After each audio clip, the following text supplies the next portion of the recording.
All right, if you found this video, then you would like to see how you did on these last three problems. I assume that you tried them. I hope you did. You can quickly check your work, and if you had any trouble, you can certainly change it. So what do we got here for number one? A new truck sells for $29,000. It depreciates at 12% each year. If you just stop right there, as soon as you see that 12%, that means this thing is exponential. And if it's exponential, then it's going to fit into our exponential model. V equals C, 1 plus or minus. Well, we don't need to say plus or minus. We can say minus because this one depreciates. So 1 minus r to the t. And basically, we just need to identify that C is the starting value, so we can plug in 29,000 as that front number. And of course, we can subtract this percent rate. When you change the percent to a decimal, you're basically subtracting 0.12. And of course, the exponent is time. Now, as we did in class, I recommend that you do some simplifying before you go to your calculator. 1 minus 0.12, 1 minus 0.12. Well, that's actually the number 0.88.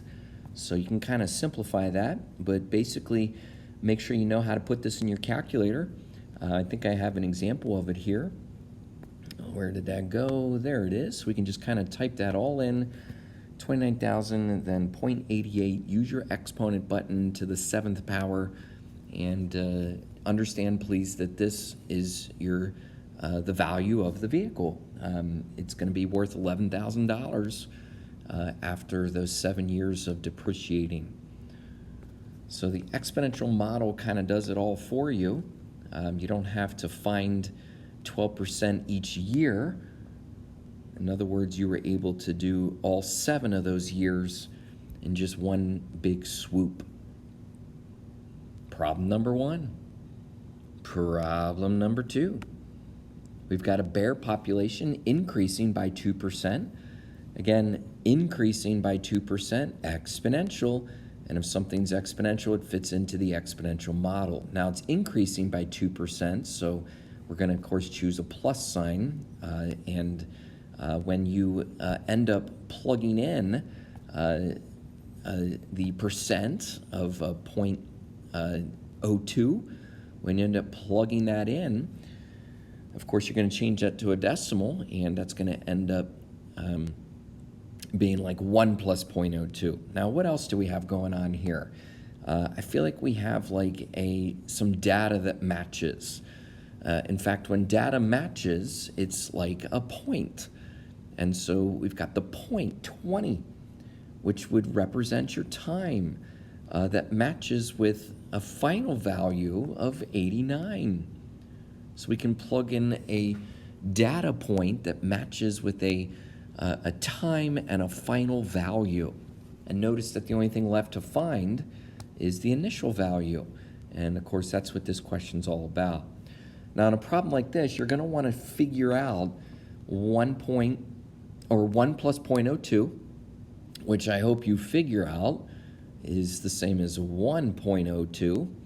So you might as well add those numbers, but you're going to have to actually figure out 1.02 to the 20th power. And so that's something you would do on your calculator. Again, I think I have that here to show you. So I figure out 1.02 to the 20th power. That actually comes out to 1.485. And then you can divide both sides by 1.485. Comes out really close to 60, doesn't it? Looks like 60 should be about the initial value of the bears in this certain population. So again, we end up with 1.489, and then you want to divide both sides by 1.489. And that's how we came out really close to 60. Okay, again, that's the initial population. That's the amount that was there to begin with. Question 2. Question 3. Looks like here we've got something a little complicated. Grams of iodine decreasing. We have an initial amount of 2, and then we get in once again to like a data point. So whenever we have a data point, there's always some type of time that matches with some kind of value. Now, we will definitely end up plugging that in, but I want to go back to the initial amount, because this initial amount of 2 is definitely going to end up being my front number. Now, as we discussed in the notes, a problem like this, it's a little easier to kind of go back to the y equals ABX version. It's just a little easier because basically your base can be represented by just the letter B. Now notice I already plugged in the number 2 for my starting value, but now I can put the number 1 in for X. I can put 1.3 in for Y, but again, it's this base that I'm actually trying to find.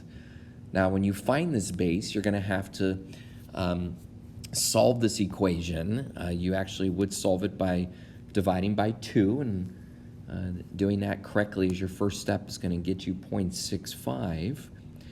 B to the first power, well, thankfully that's just B, so there's nothing left to do. I don't need to do anything to kind of undo this exponent. But you might recall that in the notes we did do something to undo the exponent. If it was a higher exponent, we had to do some type of root. But for this problem, I don't need to do that, again, because it's just an exponent of 1. So I've got B equals 0.65. Now, what you want to realize is that that B value can then be inserted into this exponential model, but I still have my starting value. Remember, it was 2. I'm going to insert my B value, and now we can figure out what's going to happen after 5 days. Notice that we use a different time. Of course, we only use the number 5 in sort of this second step. 2 times 0.65 to the 5th power comes out as another calculator computation. Just plug that in. You can do it in one full swoop, and you do end up with kind of a small number here, 0.232. But yeah, 0.232 is the final value of the grams after 5 days. Maybe we'll label that just to make sure we understand what it is that we found.